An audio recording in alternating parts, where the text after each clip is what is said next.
Om Namah Shri Yatirajaya Vivekananda Suraye Satchit Sukhat Swarupaya Swamine Tapaharine. Namaskars and good evening to everyone. Today is the fourth talk as part of the online series of talks that we have been having to commemorate the visit of Swami Vivekananda to Belagavi from the 16th to the 27th of October 1892. We have already had 3 talks on the Karma Yoga, on the Jnana Yoga and the Raja Yoga. Today we have with us from the Vedanta Society of Southern California, Hollywood, Revered Swami Satyamayanandaji Maharaj. Swamiji, pranams to you on behalf of the Ramakrishna Ashram Belagavi and all the viewers who have joined us via YouTube. To those of you who may not know Revered Swamiji, I will just give you a short, a very brief introduction. After that, Revered Swamiji will speak to us. Revered Swamiji joined the Ramakrishna order at Advaita Ashrama in Kolkata in 1988. He is an initiated disciple of Most Revered Swami Bhuteshanandaji Maharaj, who was the 12th president of the order. Revered Maharaj has served in various capacities at the Advaita Ashrama from 1988. In 2008, he joined the Probationers Training Center, that is a training center where novice monks are trained.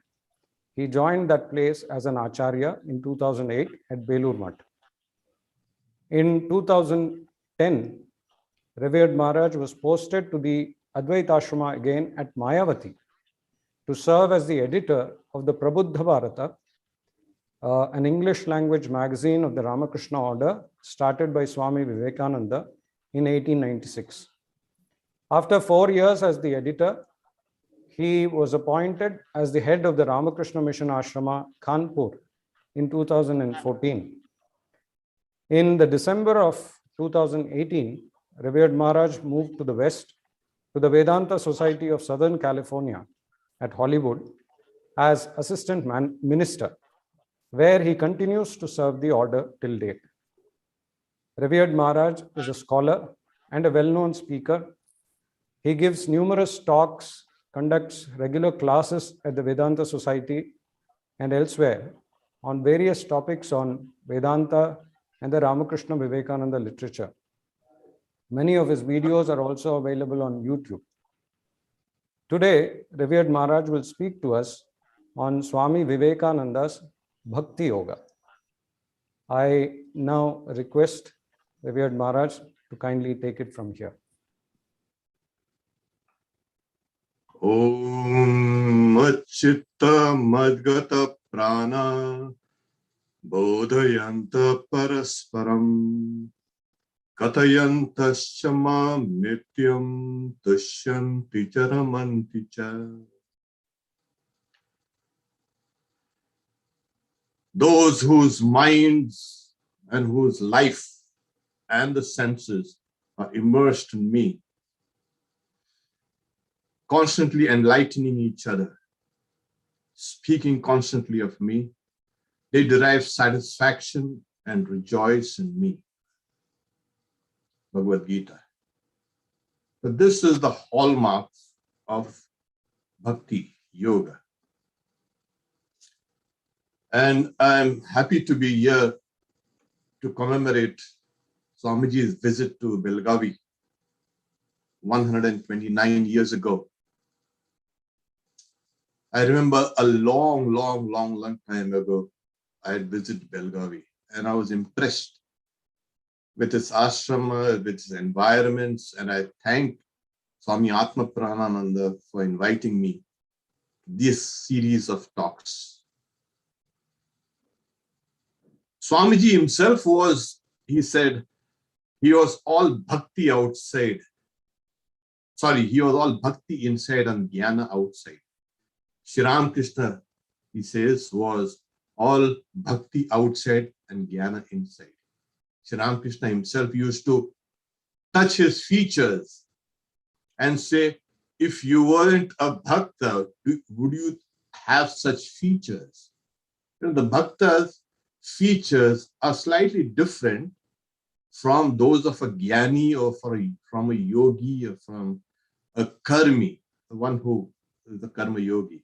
You can see the kind of play of devotion in that person's personality, and not only in the personality, in the body language and in the body configurations. So Swamiji was like this. And you have all heard all the various yogas being mentioned. Bhakti is actually the motor, the engine that drives everything. Karma, it drives yoga, it drives also jnana. Swamiji had given an illustration of bhakti yoga as there are two wings plus one tail. One tail is jnana, the other tail is bhakti, the wings, and the tail is yoga. So this is the illustration he had given of a bird flying. Now, when you look at this illustration, you get an idea of a bird. When you see a bird that is going to take off, you know, when you see some birds taking off, they use tremendous strength when they lift off and they fly. You don't realize. So I would compare jnana with that tremendous effort that a bird puts in to take off from a standing position on the ground to lift off. There are some birds who take a running start. They run for a while, a little heavier birds, they run for a while and then they take off. This I would say is yoga, Raj Yoga. There are some birds who hop from a lower place to a higher place, from stem to branch, and slowly then they take off. That I would consider as karma. There are some birds who live in trees or on the face of a cliff that they don't have to take off with any difficulty. They just let themselves loose and then they fly off. They land also there without any difficulty. So bhakti is the essence of all these yogas. In the Jnana Yoga, you find Swaswarupanusandanam Bhaktireva Gariyasi. So in order to understand or to know your own self, bhakti is the best. In the yoga, you have Ishvara Pranidhana, or devotion to Ishvara will give you all this yoga, these powers mentioned. And in karma, you have this Ishvara Arpanya Buddhya, that if you don't have this buddhi, this, you can say, thought or the intelligence, that when I'm working, I have to surrender all the fruits of work to God. Without this Ishvara Arpanya Buddhya, it's extremely difficult for karma yoga. So through this, you can understand the very essence of all yogas is actually bhakti. And Sri Ramakrishna says that the bhakti yoga, bhakti is the, you can say, sadhana for this Kali Yuga because of its naturalness, its sweetness. But this naturalness and sweetness is directed to God. Only then it becomes bhakti. Otherwise, we are devoted to many other things, and that is the one flaw about bhakti yoga. So this bhakti, it commences in love, it continues in love, and ends in love. It is like the lover, the beloved, and love all merging into one. like pure water poured into pure water remains pure water. This is the naturalness of bhakti. Now, Swamiji, in his definition of Bhakti Yoga, he says, Bhakti Yoga is a real, genuine search after the Lord, a search beginning, continuing, and ending in love. That's a tremendous statement, saying one single moment of this madness of extreme love to God brings us eternal freedom. The goal is freedom, freedom in the beloved. And he uses the well-known aphorism, Satu asmin parama prema rupa. That bhakti is intense love for God. Bhakti comprises of two levels, the preparatory, Gauni, and the para, the higher love. Now, in the preparatory, all forms of rituals and worship and mythology and everything is included. This is what enriches bhakti. Without this, you can say, cushioning or this crucible, the forms which are employed in bhakti are so diverse that there is no monotony in the bhakta's life. So this cultural, you can say, a fixation connected with bhakti is very rich in India, extremely rich. And so pilgrimages and fastings and charities and prayers and worship and all these form, as it were, the, you can say, the cushioning of bhakti. So this is Gauni Bhakti, preparatory. I do so much japa, so much dhyana, etc., etc., etc.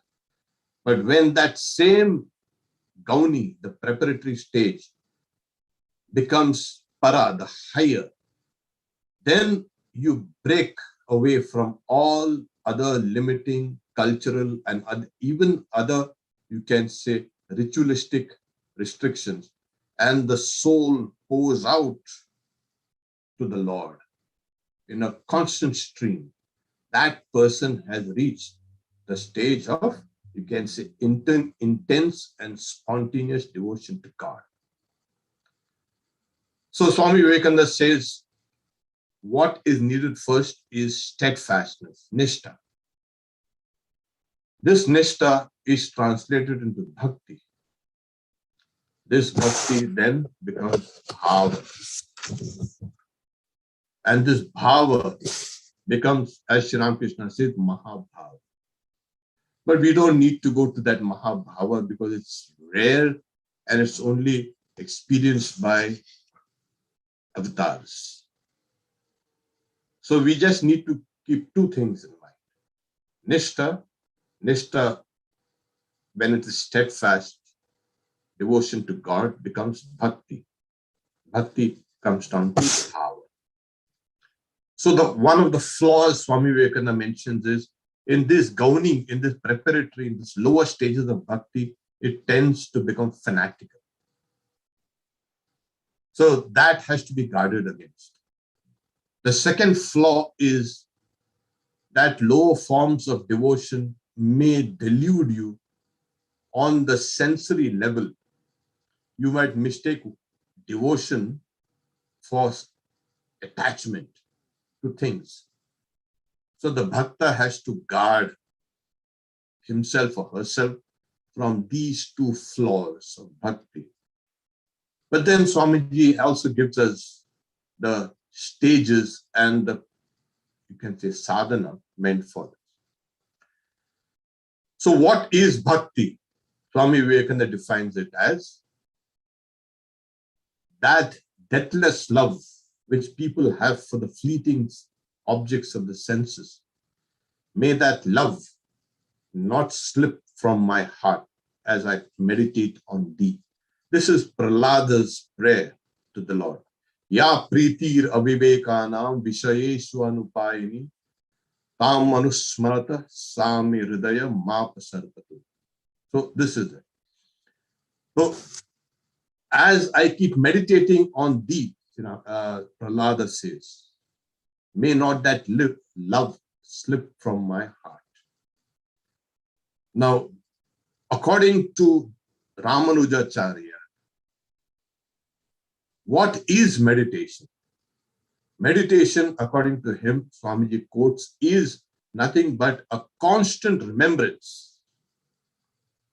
And he says, that which is far can be remembered. That which is near can be seen. But the Upanishads also say, Tasmin drishte paravare, when that which is far and near is seen. When this constant remembrance is exalted, it is as good as seen. So this is what the bhakta develops in his mind or her mind, that constant remembrance.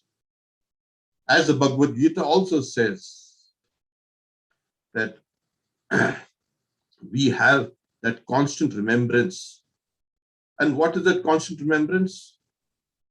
Ananya cheta satatam yo mam smarati nityasaha. So one who constantly remembers, yo mam smarati, constantly. Tasyaham sulava partam. For that devotee, I am easily attainable. So here also the Lord recommends this constant remembrance as the easiest way to attain the goal of bhakti. Now this constant recollection involves love for the Lord. What is the Lord? What is Ishvara? Swamiji is very clear. He's saying the philosophy of Ishvara is necessary for the bhakta only to strengthen his or her will and for focus. Okay. Swamiji uses one of the aphorisms in the Brahma Sutta, Janmadisyata, from this birth and the continuation and the dissolution of the universe proceeds. That is Ishvara. So this love is directed to Ishvara, who is the creator, who is eternal, Nitya, Mukta, Buddha, Sarva Shaktiman, etc. Swamiji gives a long list of qualities of God. Then he ends up in saying, is this the personal God's definition for a bhakta is different from the Satchidananda of the Gyanis? So he's saying, no, it is the same Satchidananda, the existence, knowledge, bliss, the impersonal reality that has become the personal God, the personal reality, Saguna Brahman. And he gives a beautiful example of illustration of a clay elephant. When you make a clay elephant, or an elephant made of clay, the clay is the reality. The elephant is the form. So Satchidananda is the reality, it takes the form. So even Shri Ramakrishna says that avatar descends for the bhakta's sake. The gods take the forms, avatars take their forms for the sake of the devotee. So it's the same reality. We cannot have two realities here. Now, Swamiji also says, so how is God defined? Yeah. Apart from all the philosophical definition, he said, Sa tu asmin parama prema rupa, he said, and that's. So he says that it is the nature of love. And then he continues saying, Anirvachaniya prema swarupa. This is what Ishvara is. Sa Ishvara, Anirvachaniya prema swarupa. that love which cannot be expressed. And it's true. You experience love, but it's so difficult to express it. And the world's literature, electronic or not, is full of trying to describe what love is. It's felt it's inexpressible. So here we have the philosophy of Ishvara laid down. Why? Another question comes in.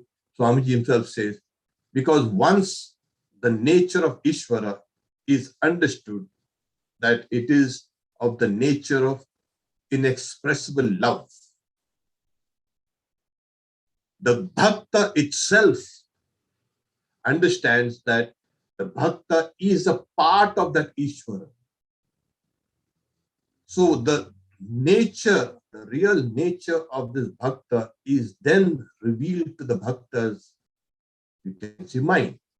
That even I am in reality of the nature of inexpressible love. I am a component, or I'm a part, or I'm a child of God. It's like, again, pure water poured into pure water remains the same. So the nature of God has to call upon the idea of the nature of the soul as being similar.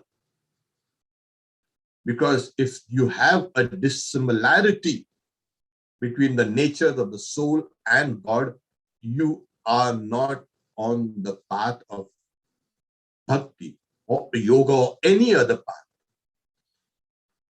And what connects the large and the small, God and me, is that inseparable connection, which is love. That intense love is what is established through this philosophy of Ishvara. So we had mentioned, Swamiji had mentioned, saying Bhakti Yoga is one wing, Jnana Yoga is another wing, and the tail is, you can see, yoga. We can carry that same illustration in Bhakti Yoga itself. The one of the wing is mantra japa. The second wing is Ishta Devata, devotion to the Ishta Devata. And the Guru is the stabilizing tail. To pull this illustration a little more, one wing is purity, Swamiji says. The other wing is the thirst for knowledge and devotion. And the tail is perseverance. So here we have this idea that purity is essential. People have the idea that the sadhana for Bhakti Yoga does not give any kind of condition. Yes, it does. And purity is the first condition for Bhakti. Otherwise, your Bhakti will be directed to the objects of the senses. And the object of the senses constantly delude you.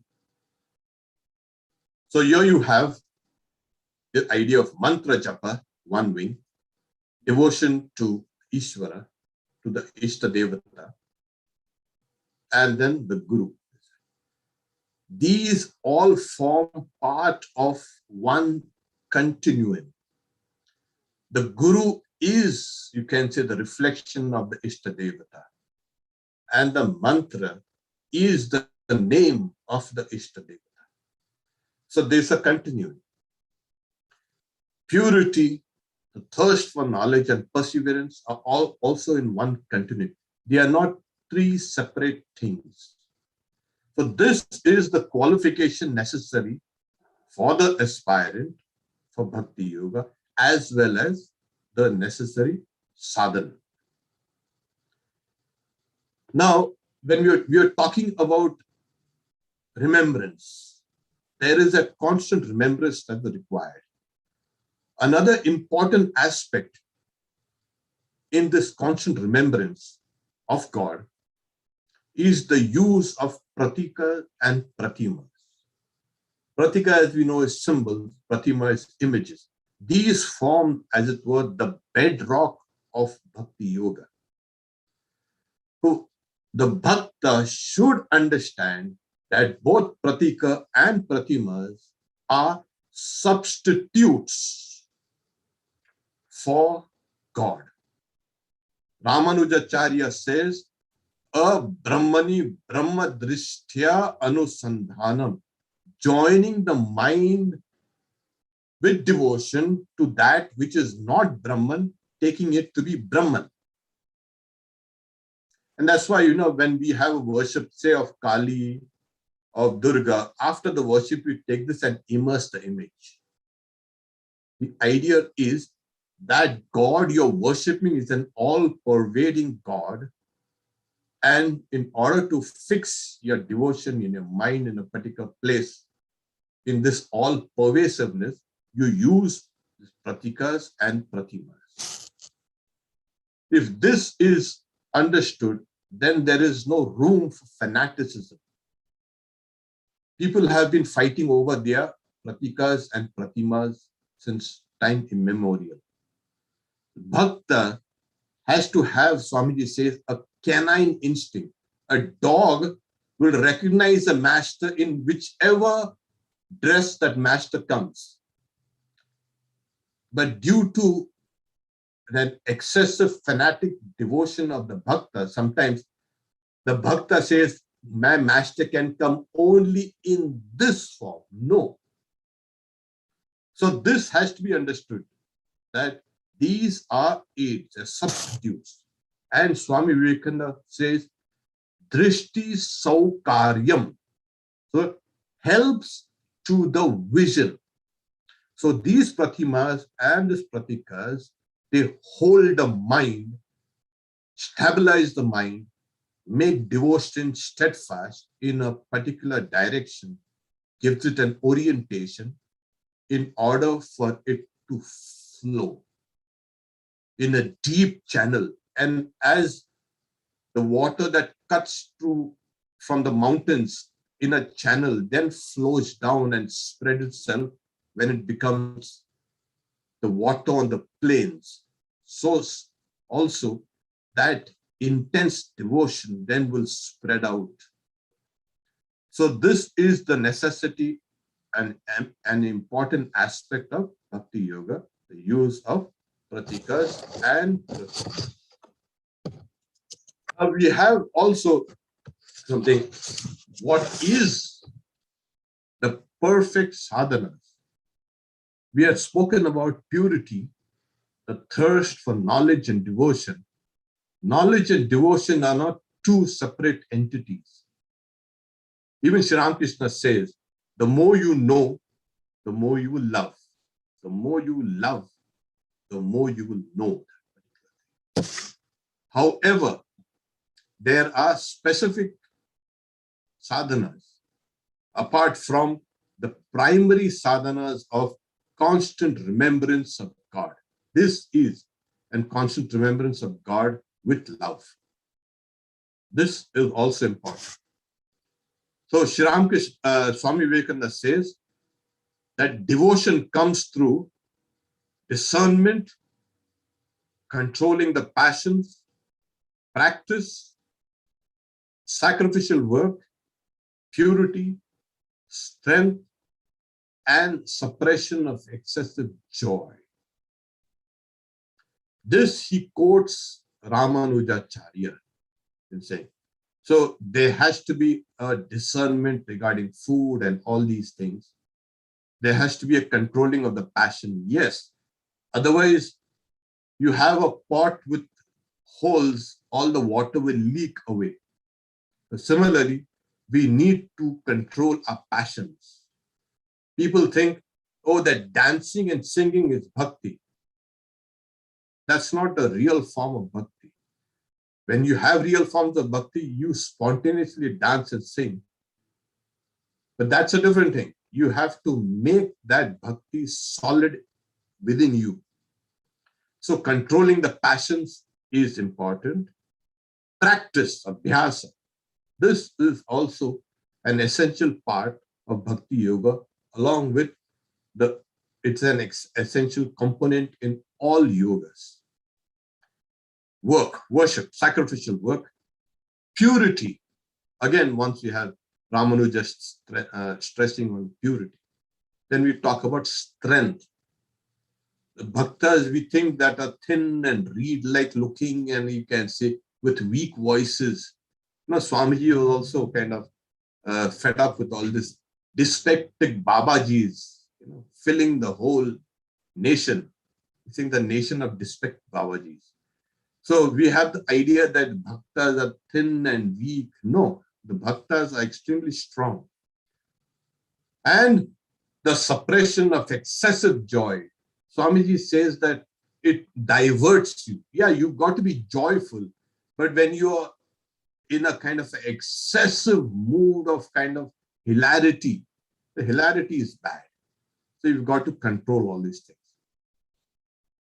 Now, this is part of a greater, you can say, sadhana, which is renunciation. The bhakta's love arises from renunciation. Now, how does the devotee, the bhakta, renounce? He doesn't, or she doesn't say, give up, avoid this, avoid that. The bhakta says, love the highest, love the best, and the rest will fall off by themselves. So bhakta's renunciation is a natural process.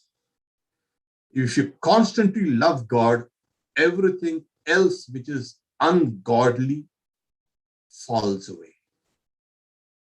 It is extremely important that the obverse of bhakti itself a renunciation. And this is the hallmark of a bhakta. Does the bhakta, the devotee, has renunciation or no? So how does bhakti manifest itself? We say, oh, the bhakta he's a great bhakta, and he has got great bhakti, yes, for God.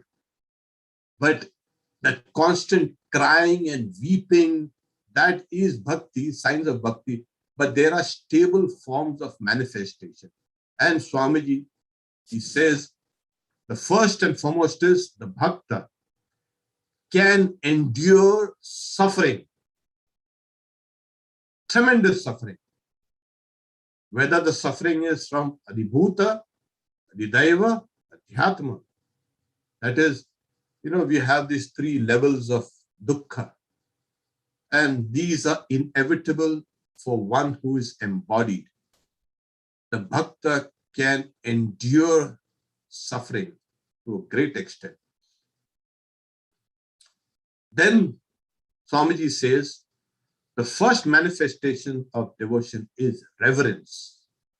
Everything connected with God becomes reverential, sacred. You have a reverential attitude towards everything connected with the divine. Temples, worship, people, places, things, articles of worship will become, you can say, objects of reverence. Then anything not connected with your object of worship, God, makes one feel uncomfortable. Sri Ramakrishna used to say, oh, mother, why did you bring me here to Benares? Like the people are worldly. They're talking about worldly things. My ears are burning from this. So it's called a viraha. This is the beginning of trying to focus your devotion to God and only God.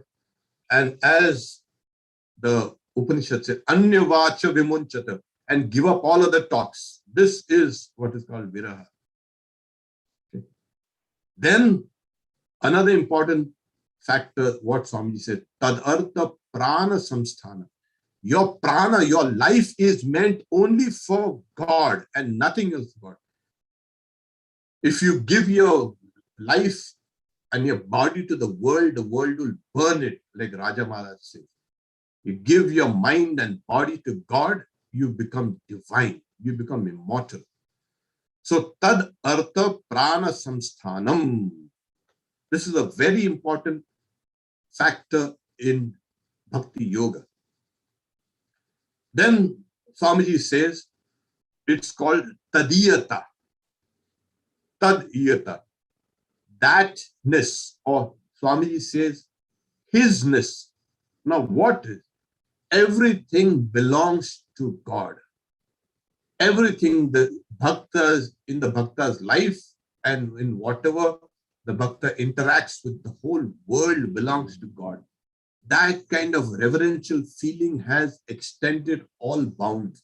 The stars and planets, the galaxies, birds, plants, animal, bees, everything belongs to God. That's the tadiyata.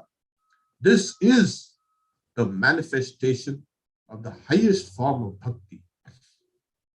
So we had said that nishta translates itself into bhakti, bhakti into bhava.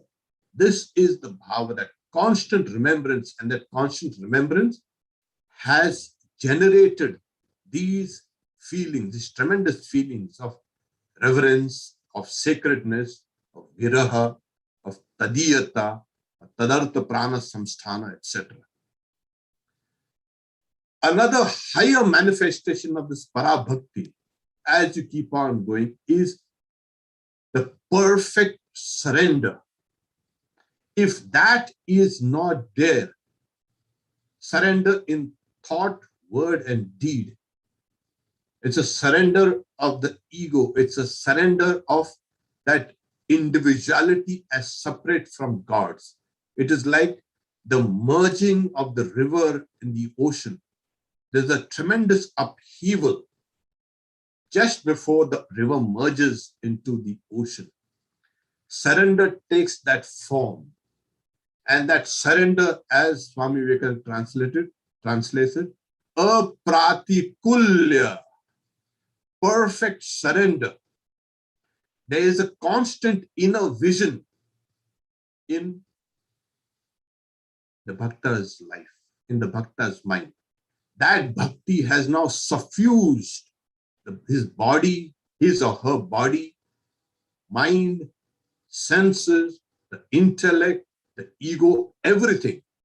That person is nothing but soaked in this bhakti. It's only then when perfect surrender comes. Not I, thou, thou. So Swamiji also defines the triangle of love. The first angle of the triangle is love knows no fear. That's another important thing. Why should you fear? In all other religions, in most of the other religions, you have the idea of fear generating bhakti.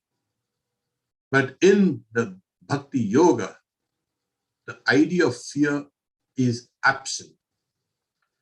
Then the second angle of the triangle is, as Swamiji says, love knows no bargaining. There cannot be a bargaining. I give you so much and you give me so much. It's just giving, giving, giving. And the third angle is love knows no rival. You cannot divide your love for God and other things. You have only God and God alone. And that becomes the three angles of the triangle. Swamiji also speaks about the five bhavas. We won't go into the details of it, but as we know, it is Shanta, peaceful, Dasya, you can say servant worship idea. Then we have Sakya, and then we have Vatsalya, and then we have something called Madhura. Shanta Bhav, like Sri Ramakrishna, it's like the rishis. Dasya, like the Hanuman's devotion to Rama. Sakya is Arjuna's, you can say, love for Sri Krishna. Vatsalya is Yashoda's love for Gopala. And Madhura is, as we know, takes a form of like Radha's love for Sri Krishna. So it is necessary to build a relationship in the very beginning. When you start with the constant remembrance of God, which is as good as seeing. What binds these things is the relationship. Sri Ramakrishna also says, first you have to establish a relationship with God. So you are part of God, a child of God, whatever you like to have. So Shanta, you can take any one of the forms, Dasya, Vatsalya, etc. The easiest and the best way, Sri Ramakrishna also mentioned, is that I am a child of God. This is the purest, you can say, relationship for a bhakta. Now, what is the proof of this God of love? Yes, there is ample proof. The bhakta does not look for proof. It is people like us, we say, what's a proof? So if you notice, wherever there is life, there is love. Yes, you think about it. Wherever there's life, there is love. And wherever there is life, there is also mind. So these three things, life, your love, and your mind are intimately connected. So much so, it is identified with existence. Wherever there is existence, there has to be love. There is love. And wherever there is love, there will be life, and there will be a mind also. That is consciousness. So you see forms of love manifested even in animals and birds. It's not only in humans. Why? Because they are alive. And wherever you see life, you will see a display of mind. Existence takes this form of love, of life, of mind. It is that old Asti Bhati Priya of the Vedanta. Asti, it exists. Bhati, it shines as consciousness, and it is devoted. It is devotion. It is love. So this is, you feel love. That itself is a proof of love. And the moment you feel that, yes, there is this love in me, and by its very nature, you can understand as one lump of clay, you know all the clay in this universe. So if you feel love here in your heart, you see that love displayed everywhere in this universe. And that display of love in the universe has to be that of God's. So God is its own proof. It is self-revelatory, self-existent, and it proves itself and manifests itself wherever there is love. So the God of love is its own proof. Bhakti, love, is the most natural thing in this world and the most fundamental thing in this world. Finally, we come down to what is yoga. Yoga is union, the mergence of the God of love, beloved, and the soul with the beloved through the act of love. This is the culmination. This is liberation. This is knowledge. This is yoga. This is everything. Om, peace, peace, peace. Shanti, shanti, shanti.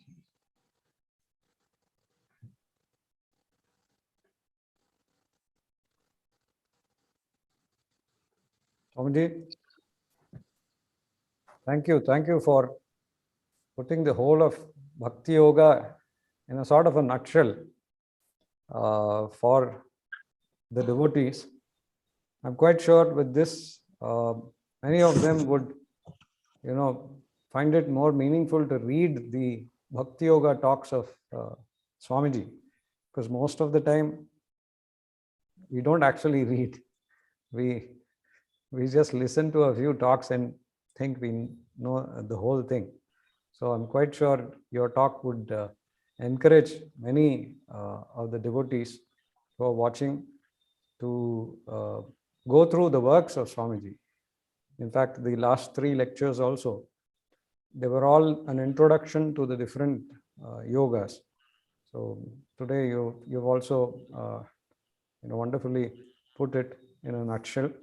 So on behalf of the Belagavi ashram and all the devotees who are watching this telecast, once again we offer our reverential pranams, and we are grateful that you have spared time for us. We do hope you will spare time once in a while amidst your quite a hectic schedule of talks and interactions with devotees. So we will just close with a simple chant. Om Priyatam Pundari Kakshah Sarvayagneshwaro Harihi Tasmin Stushte Jagat Tushtam Prinite Prinitam Jagat Harihi Om Tat Sat Shri Ramakrishna Arpanamastu. Before we end the telecast, just an announcement for the devotees who are watching. From tomorrow, the next 3 days, we will be having a talks in Kannada. Tomorrow, we have a talk by Swami Jnanayoganandaji of Ramakrishna Ashrama, Mysore. And he will be speaking on Swamiji ಯೋಗ ಸಮನ್ವಯ. ಕನ್ನಡದಲ್ಲಿ ಹೇಳಬೇಕು ಅಂತಂದರೆ ಸ್ವಾಮೀಜಿಯ ಯೋಗ ಸಮನ್ವಯದ ಬಗ್ಗೆ talk by Swami Jnanayoganandaji, Ramakrishna Ashrama, Mysore. And on Sunday, we will be having a talk by Swami Vivekananda Maharaj of the Advaita Ashrama from Mayavati. He is the editor of the Prabuddha Bharata. He is also going to speak in Kannada on Swamijiya Manavatavada, or Swamiji's humanism. And finally, on Monday, we have the third talk in Kannada by Swami Mangalanathanandaji of Bangalore Ashrama. He will be speaking to us on Tyaga and Seva as the message of Swami Vivekananda. So we request all the devotees to kindly tune in tomorrow at 7:30 p.m. after the evening Arati. Thank you once again.